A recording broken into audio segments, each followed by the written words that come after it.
Hello, everyone, and welcome to the Malthaus Games podcast. My name is Delton. I'll be your host this evening, kind of late in the evening. With me today is my absolutely wondrous wife of the ability to run. That was weird. Haley. I run fast. She runs fast and far, I'll have you know. Fast and far. My chest still hurts.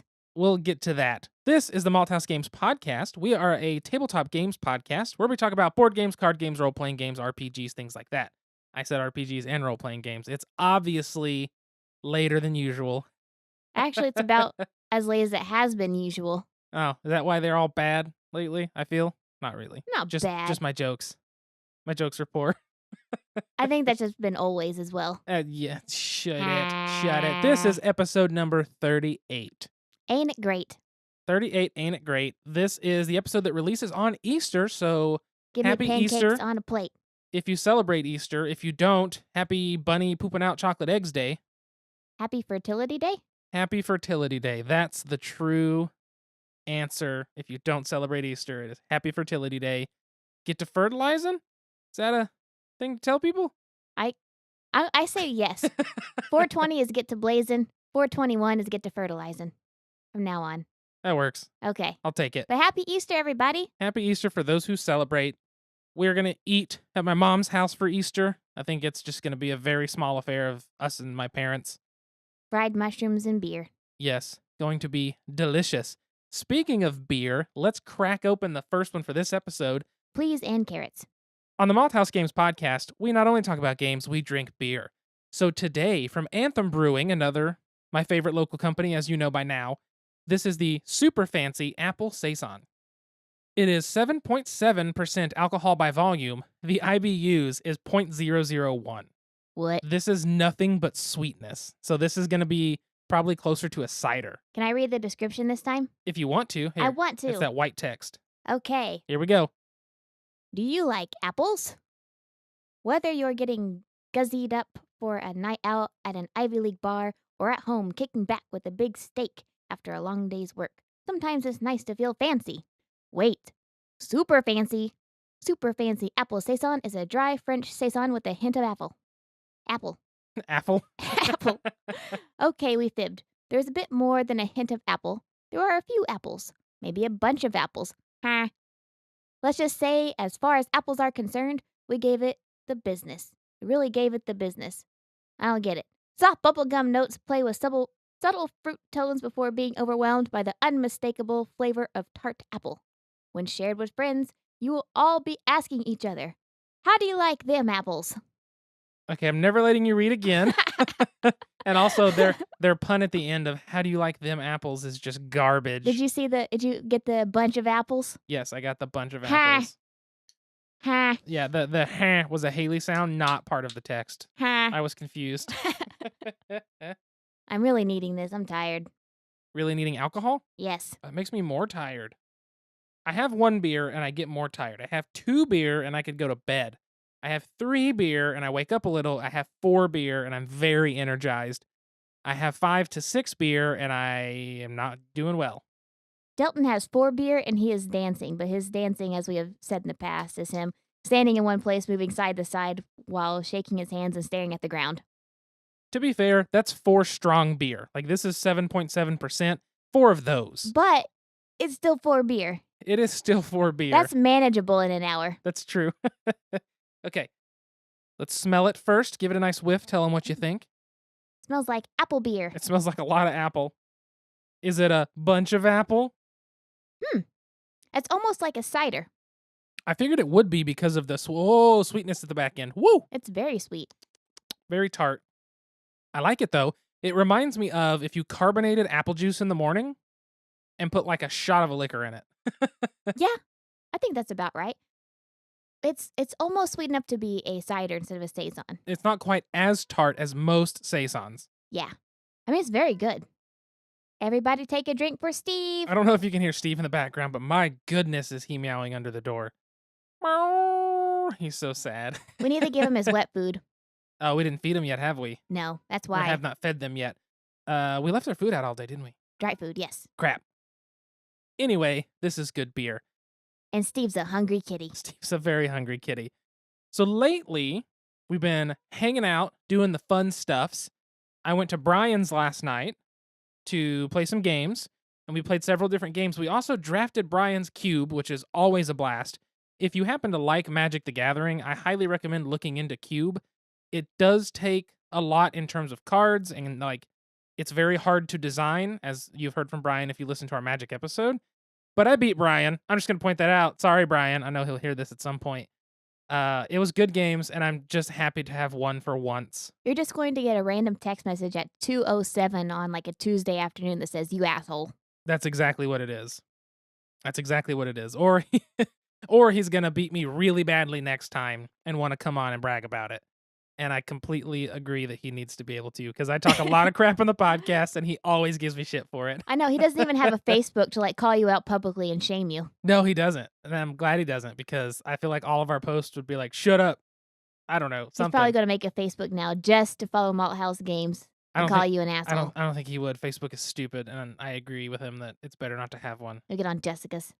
Ooh, maybe. He's just gonna send me a message. He'll just send me gifts of people beating up people or something. Probably so. What's up, Brian? Hi, Brian. Speaking of friends, we've seen a lot of friends in the last 2 days. We have. So Delton played games with Brian last night, and today we went to our good buddy Zach's and our good buddy Sarah's baby's gender reveal party. Congrats, guys, for having a baby girl.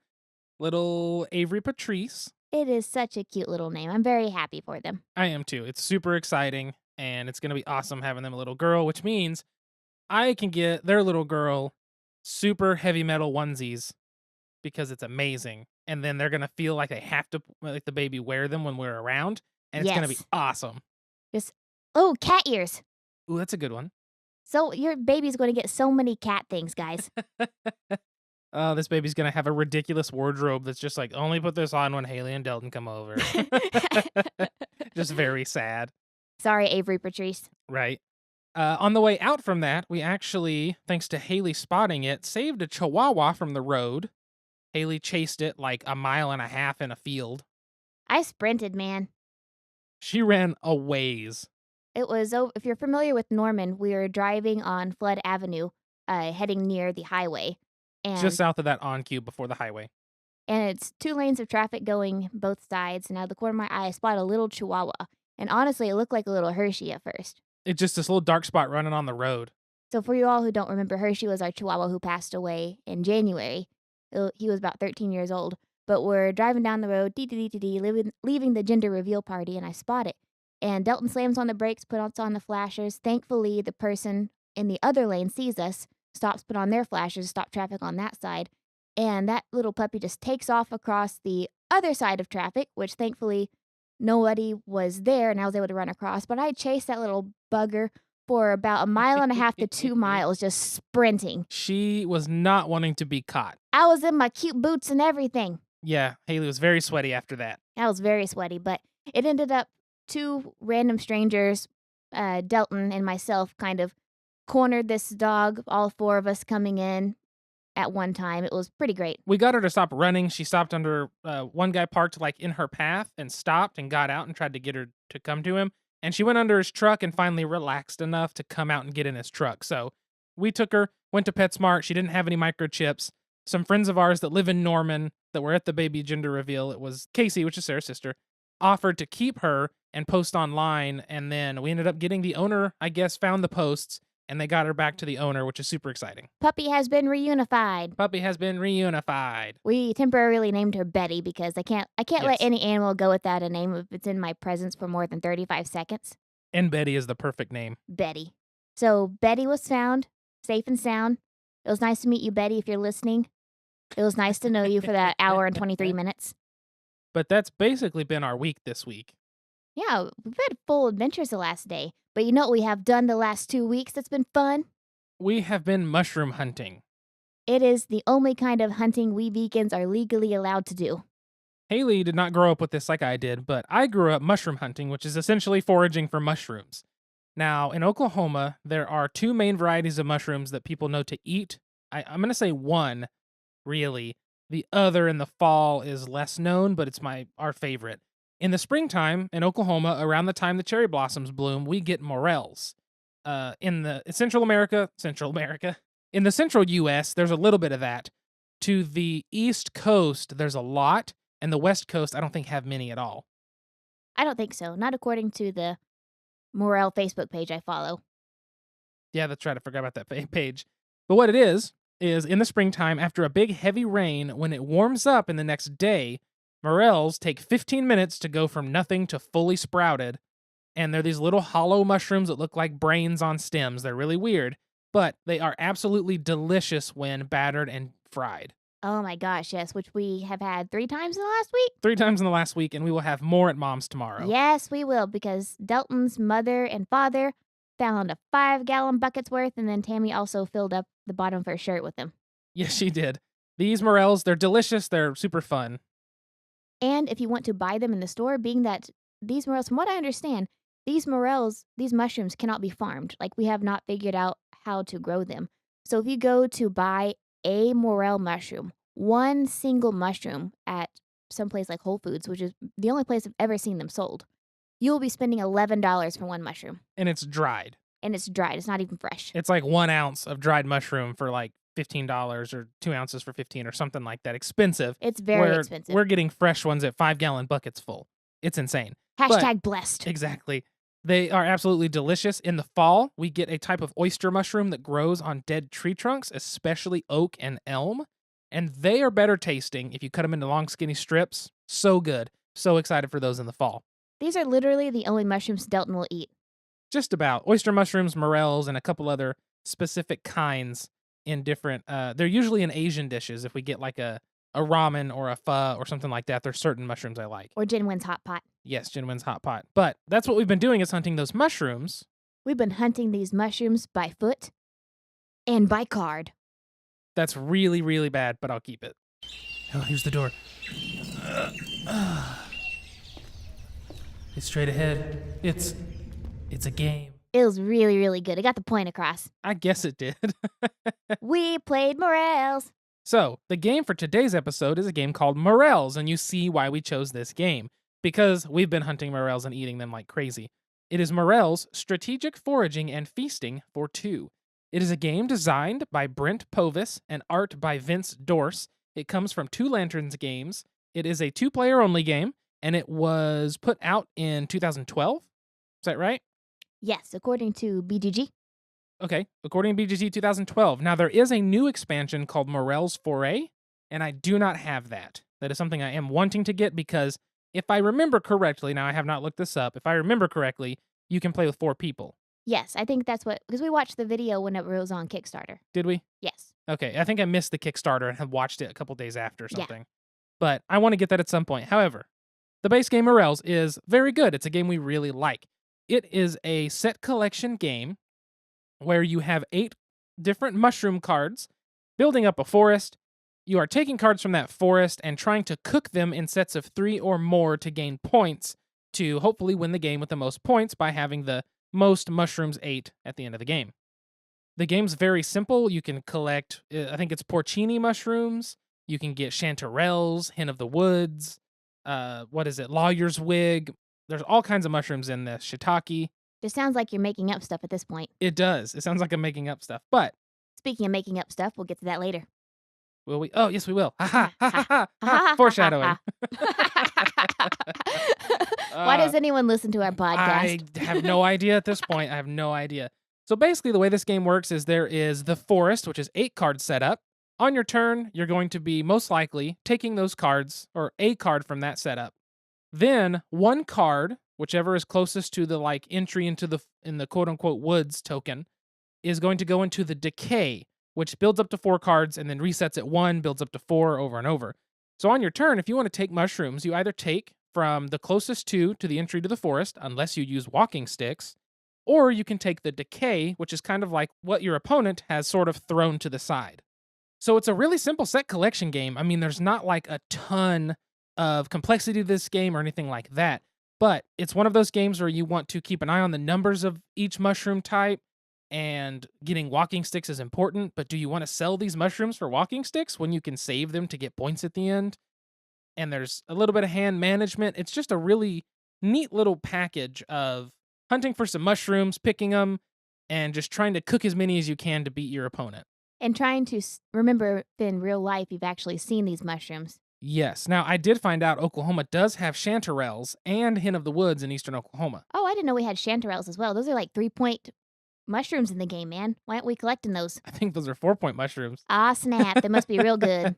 but they're supposed to be peppery in taste. Oh, But I guess it's like what eastern Oklahoma to find them, and they're like a lot of people go out looking for them because they're more valuable and supposedly more of a delicacy here because we don't get a oh. lot. When are they in season? I have no idea. I'm guessing in the spring with all this moisture. Let's go on an adventure. I'm fine with that. But I don't really know how else to explain Morels. I don't want to go like in depth into the way you play the game because I basically explained it. You take a card, put something in the decay.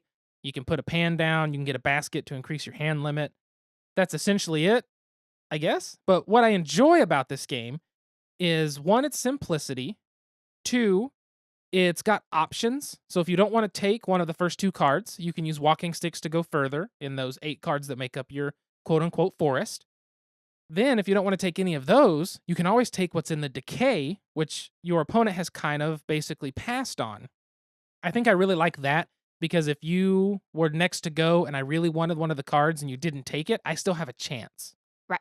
And I really enjoy that aspect. However, there are some bad mushrooms in this game called Destroying Angels, and basically they're going to cut your hand limit in half. They will kill you. They are the worst because they cut your hand limit in half. And if you have previously scored any other mushrooms in the game by cooking them in the pan, which is eating them, the mushroom lasts longer.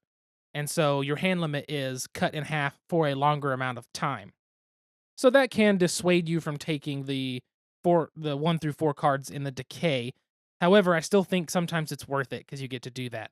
But it's just a really neat game. It's very simple. It's fast to play. We played a game tonight in 4 minutes. Sorry, 4 minutes. I'm an idiot. 20 minutes.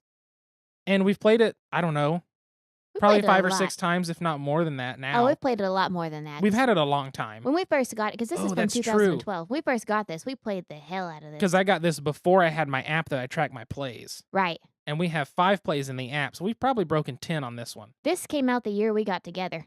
Did it really? Yeah. Oh, it did. I don't remember when we got it, but yes. We got it pretty early after it came out. Because I think you had it in your apartment. I might have. I don't remember, but I really like Morels. It's a fun game. It's simple. It's 2-player. It's pretty quick. It doesn't have a huge footprint on the table.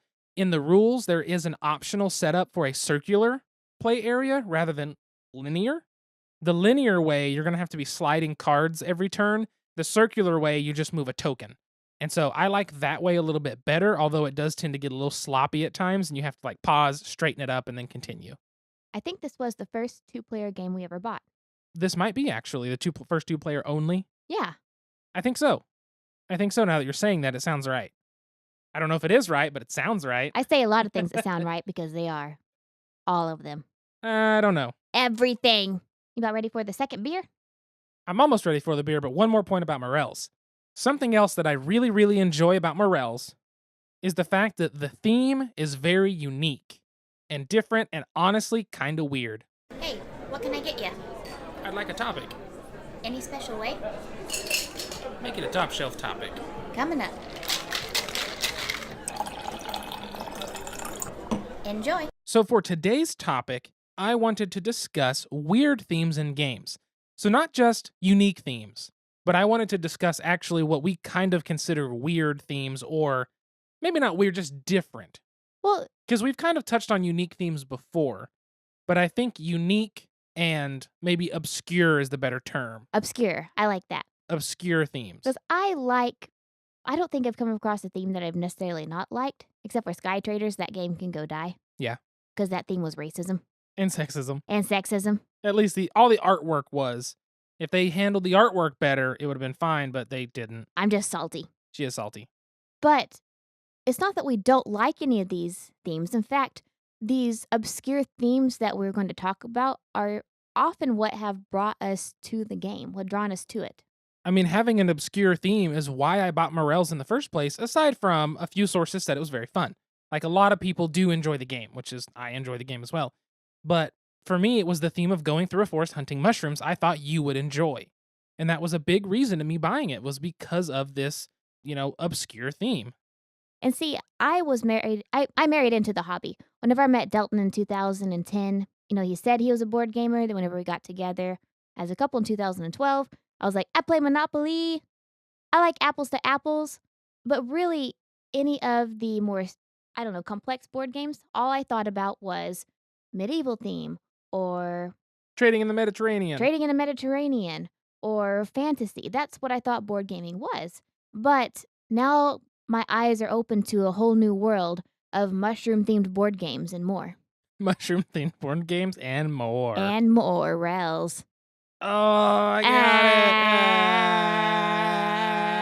got it. Okay, we have to have lost all listeners by now. I think we did. Second time We this cannot talk episode. about what we really want to talk about, aliens. No, okay. Before we continue, I went ahead and cracked and poured the beer, which I didn't think about. However, Iron Monk Brewing Company out of Stillwater, Oklahoma. It is the Bright D Weissensauer, a play on Dwight D. Eisenhower. And Which it says, is fantastic. it really is, the Tart Mander in Chief instead of Commander in Chief. This, let me see the actual label where it tells me what it is. A sour ale brewed with boysenberries and black currants. Dwight D. Eisenhower was probably one of my favorite presidents. I wasn't alive for that, so I don't know. Well, neither was I. I know, but still, just kind of funny. Like, my favorite one was Herbert Hoover. Why? I don't know. I'm Hoovervilles. just talking about random presidents. Woodrow Wilson. Led us through World War I. Coolidge. I don't remember. Nobody remembers. That's why he was useless, apparently. I actually have no idea. So let's try this boysenberry and black currant sour. We have 2 tart and sour beers tonight. I don't think I've read a biography on Coolidge yet. I don't think you have, but did he do anything? I don't know. I haven't read his biography. I read Eisenhower. I've read Hoover. I've read like FDR and the other Roosevelt and all that jazz. I don't think I've read one on Coolidge. You're making a funny face right It's now. a bit sour. Not a lot sour, but coming off of that tart beer, it tasted really sour at first. It tastes like Fruity Pebbles. It tastes like alcoholic Fruity Pebbles. My God, that's the most accurate statement you said yet. That is alcoholic Fruity Pebbles right there in a can. Normally, what you say is just dumb and making shit up. But this time, it smells like it. It smells like a weird alcoholic Fruity Pebble. Holy nuts. Dwight D. Eisenhower would be very proud. I hope he would. It tastes good, though. It's not bad. It's not like the other one that was a cider. This is definitely a sour. It's very fruity, as it sounds like Fruity Pebbles. It's not too sour, though. It's very sweet. The aftertaste is Fruity Pebbles. It really is. It's good, though. It's very good. It's definitely a nice summer beer. It's only like I said, I think 4.4%. So lower alcohol percentage. You could drink several of these in the summer. You could have this for breakfast. I don't recommend that. However, I'll take it. So back to obscure themes. There's something about obscure themes that draw people in because it's so different than everything else. I think one of my favorite obscure themes is patchwork. Building a quilt. You're building a quilt. That sounds lame as hell. But no, it is so fun. It is like Tetris, but like a confined Tetris and a frustrating Tetris, like even more frustrating than the video game. And, it's another 2-player. I think we've talked about it before in the podcast. We have. But if you originally say to somebody, we're going to play a board game about making quilts. No. Are you on drugs? Are you 90? Who would want to do that? Well, I do. It's so much fun. And everyone that I've introduced Patchwork to has absolutely loved it. It's one of those things where themes that aren't the standard, that break the mold with these like odd, quirky places are just better. You can look at That's Not Lemonade. It's a simple push your luck blackjack style card game. However, you're drinking lemonade, trying not to drink the lemonade that's got the pee in it. Like, it's so funny, but it's so interesting. If they just said, here's a game with some numbers on the cards or something, you know what I mean? Yeah, it doesn't have to have a theme. But the theme draws you in it, and it really draws you into the game. It does, and that's so important in board gaming because we do have so many games that are not very unique or not very different anymore, but I feel it has gotten significantly better over the past couple years. Oh, yeah. We just have the most interesting themes popping up. Like, Welcome to.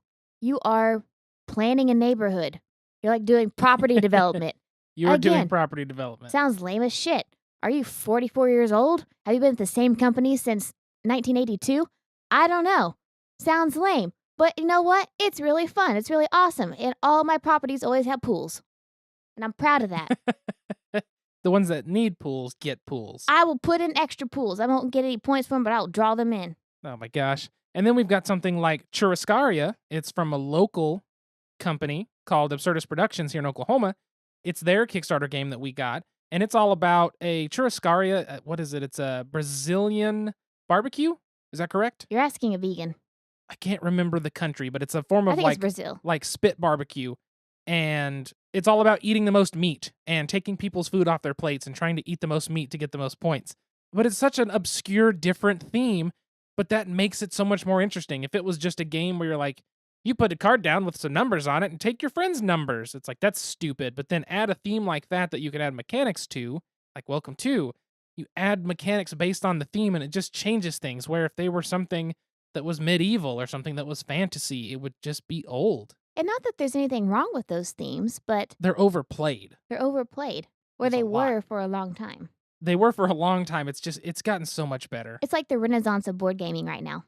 We've been in that for a little bit now, and it's just improving and improving. I mean, look at something like Takenoko. You're growing bamboo shoots, and you're letting a panda eat those bamboo shoots. Who'da thunk it? Who'da thunk it? That's the who'da thunk it. But it's a fun game. It's got cute stuff to it. It's, interesting colors. And it's got a theme that you go, oh yeah, you're building some bamboo, and you're going to have this panda eat it, and this guy's going to grow it, and you have to put some water down. And it makes it more interesting. And even if people didn't think the game would be fun mechanically, sometimes the theme can get them in, and obscure themes like that do it better. Just doing something different is really what we're getting at here. It doesn't even have to be that out there. Like collecting. However, the more out there, the more awesome in a way. I love, Morels, you're hunting mushrooms. Why? But I don't consider that out there. That's just like taking something from everyday life. I guess that's true. Everyday life seems to make more of the games that we like, huh? Yeah, I mean, you could probably make a board game about a morning routine. Deal. Okay. Deal. I'm still going to make my board game idea. The old lady stealing recipes and stuff? Yes. Sabotaging each other's pie recipes in order to make it in the county cookbook. So good. One of these days. I'm going to make it. One of these days. A bunch of sassy old 70-year-olds. Yeah. That's what I aspire just like to our be. grandmas were. That's what you're going to be. You're actually the bread maker. Well, I haven't made it in a while, but yeah. Yeah, I just imagine us like 50 years from now, and you are competing against all these old broads trying to get your recipe as the top winner at the Oklahoma State Fair, if that's still around in It'll happen. 50 years. It'll happen, guaranteed. I believe in you. Coming off of obscure games, we wanted to do a little challenge for each other, and hopefully you get enjoyment from this as well. And now, join us for a Malthaus Games Podcast special, Pint-Sized Question. I want to go first. The question of the episode today is more of a challenge to each other, but since our little, intro to the question segment is a game show, I thought this was fitting. We both have 3 game names and themes, 2 of which are real, and 1 of which is fake. And we have to guess which one is the fake one of each other's list. So basically, we found 2 obscure themed games that have kind of an obscure or very specific theme, and then we created 1 false one, and we have to try and see if the other can guess it. So Haley, do you want to read me all 3? I do. Go for it. The first one is called Calgary 1845. You are an explorer going through the Canadian wilderness, documenting wildlife by drawing in a notebook. Okay. The second one is Frenemy Pastry Party. You are making desserts for wild animals with different taste buds. Just imagine somebody in a forest with a thing making a pie, and then he's like, "Hey, bear, do you want some blackberries in your pie?" And the bear's like, "Rawr." And he's like, "All right, I'll put blackberries in your pie." And then he's like, "Hey, bear, do you also want some cherries in your pie?" And the bear's like, "Rawr," and hits the cherries. Like, "All right, I won't put cherries in it." Shit. And then that's just the game, is you're trying to figure out through these animal signals of how they want their pie made. Exactly. And that's Frenemy Pastry Party. I want it. I hope it's real. Go ahead. The last one is called Dope Man. Scheme your way as the top drug dealer in your city. So Delton so stupid. is Calgary 1845, Frenemy Pastry Party, or Dope Man, the fake board game? All right. So the fake board game of those. I'm going to explain my reasoning here. Okay. Calgary what? Calgary, 1845. All right. Here's the thing. If there's a date in the name, it's real. People love that. Okay. Dope Man sounds like something somebody would make. So I want to say your frenemy game is going to be the one you made up. Final answer? Yep. Incorrect. Damn it. Which one? It is Calgary, 1845. Ah, I made that shit up. You knew you'd get me with the date. I did. I what don't a even turd. think Calgary was explored at that time. Well, yeah, it was. Never mind. I would hope it was. I'm pretty sure. Well, it's right in the middle Vikings. of Canada. Vikings. Yeah. You know, I'm sure that they trekked over there at some point. I just made some shit up. Oh my I did pretty goodness. good. That I'm was good at pretty making good. up themes. All right. You ready for my list? I am ready for your list. All right. Number 1, fish fry. It's based on having the most successful fish fry. You're giving me this look already. Handyman. Everyone competes to complete the most projects to be the best handyman. American megafauna. It's all about evolution of the megafauna in America. Which one is false? Say them all again. The theme and all or just a name? All of it. All of it? Why you watch? Okay, don't watch me. How's that? You No. can't. No, you can't get it from my visuals. You got to get it from listening only. Turn around. Come on, spin in that chair. Fight me. There you go. All right, you have fish fry, all about people competing to have the best fish fry. Handyman, people are competing to be the best handyman by completing projects. Or American megafauna. It's a game about the evolution of the mega or large fauna animals of America.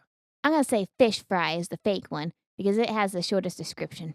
Damn it. What was it? Fake one was handyman. Damn it. Which, who knows if there's a game. Yeah, the fish fry is a dice game. And then American Megafauna is an evolution game. But then Handyman, I made up because I thought it'd be awesome if it was like you all had a home you were building and the people kept putting in different requests. And if you could complete them, like whoever could It's like your complete the brother most Kelton. requests. Yes, they're like, I want marble countertops. You're like, but I already put in wood countertops. I don't care if I'm Edmund. Right? All right. Well, I feel like we should have had longer lists or more of these. Be sure to make a comment of which one of mine you thought was the real or fake ones and which one of Delton's. That's true. Kind of quiz yourself. Quiz yourself and see, and then let us know on Twitter at Malthaus Games, MalthausGames. I guess that's everything for the episode. I'm We don't- still really proud of my Calgary. Oh, we need to shout out our friends. We do. Oh, you got me. I got you. I want to give, and so does Haley, of course, a large shout out to our amazing Patreon backers that back at the top level to get shout outs on the podcast. It is Allison, our #1 fan. Son of Owls. It is Alan, a huge supporter and influence for the podcast. It is Jesse and Catherine, some good friends of ours that have also helped support us and have just been awesome. Thank you, Jesse, for supporting me, my private investigation dreams. Stop it. Don't, Jesse, don't encourage this. Encourage me. Don't encourage this. Haley's with the Believe PI. in me. That's just, no. Thank you for tuning in to the Malthaus Games podcast. This has been episode number 38. Hopefully you have enjoyed our Easter episode all about mushrooms and hunting mushrooms and obscure themes.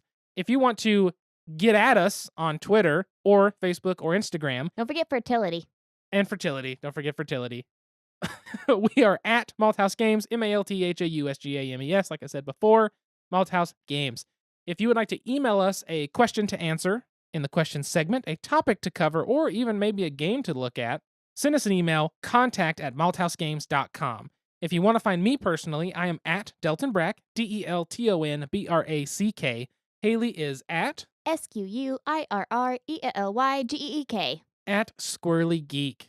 For now, we're going to finish drinking this fruity pebble beer, and Delton's going to fan himself off. Yes, because it's extremely hot back here because the fan's off. I need to get to editing because this comes out tomorrow. And we've been drinking beer. And we've been drinking beer. So until next time, sit back, relax, grab a drink, and play some games. We'll talk to you all later. Goodbye. Goodbye.